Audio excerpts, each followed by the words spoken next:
नमस्कार, मी निवेदिका Ashlesh Adsad. Hindi Marathi city news मध्ये आपले स्वागत आहे. चला तर मग वळूया आजच्या ठळक घडामोडींकडे. मगध नगरीतील भाविक परिवाराची महालक्ष्मी पूजा. मगध नगरीत राहणाऱ्या राजकुमार बन्सीलाल भाविक यांच्या घरी गेल्या 61 वर्षांपासून मोठ्या श्रद्धेने आणि उत्साहात महालक्ष्मीची स्थापना केली जात आहे. ही परंपरा बन्सीलाल रामचंद्र भाविक यांनी 61 वर्षांपूर्वी सुरू केली होती. आज ही परंपरा त्यांचे पुत्र राजकुमार बन्सीलाल भाविक आणि अरुण बन्सीलाल भाविक हे दोघे भाऊ मिळून पुढे नेत आहेत. या 3 दिवसीय उत्सवादरम्यान सर्व नातेवाईक आणि मित्रमंडळी एकत्र येतात. गौरी महालक्ष्मीचा हा उत्सव भाविक परिवार मोठ्या आनंदात साजरा करतो. गौरी महालक्ष्मीचा सण महाराष्ट्रात मोठ्या उत्साहात साजरा होतो. 3 दिवसांच्या या सणामध्ये घरोघरी आनंदाचे वातावरण असते. महाराष्ट्राच्या लोकपरंपरेनुसार ज्येष्ठ गौरी म्हणजेच महालक्ष्मी आपल्या माहेरवाशीण म्हणून येतात अशी श्रद्धा आहे.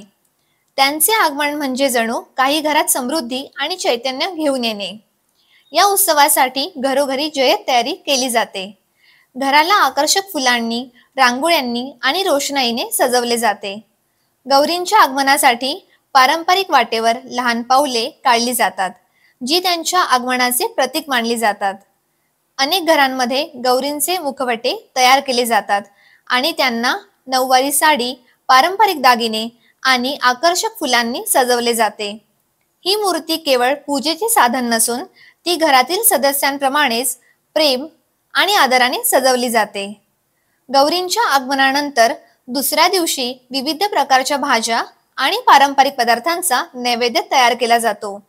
हा नैवेद्य माहेरवाशीण म्हणून आलेल्या गौरींसाठी विशेष असतो. पुरणपोळी, लाडू, करंजा असे अनेक पदार्थ या दिवशी बनवले जातात. घरातल्या स्त्रिया मोठ्या उत्साहाने हे पदार्थ तयार करतात आणि संपूर्ण कुटुंबासोबत त्याचा आस्वाद घेतात.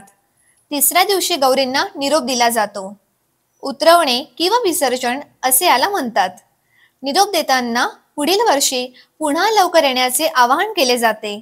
हा क्षण काहीसा भावपूर्ण असतो, कारण 3 दिवसीय घरातील वातावरण चैतन्यमय करणाऱ्या या देवींना निरोप द्यायचा असतो.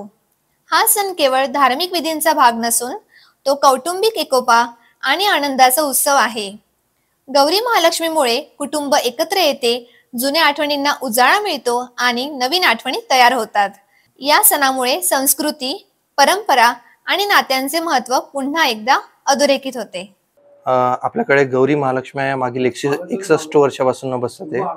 ही परंपरा आमच्या आजोबांपासून सुरू आहे, जी माझ्या बाबा आणि काकांपर्यंत आली आणि त्यानंतर आम्ही याला पुढे नेत आहोत.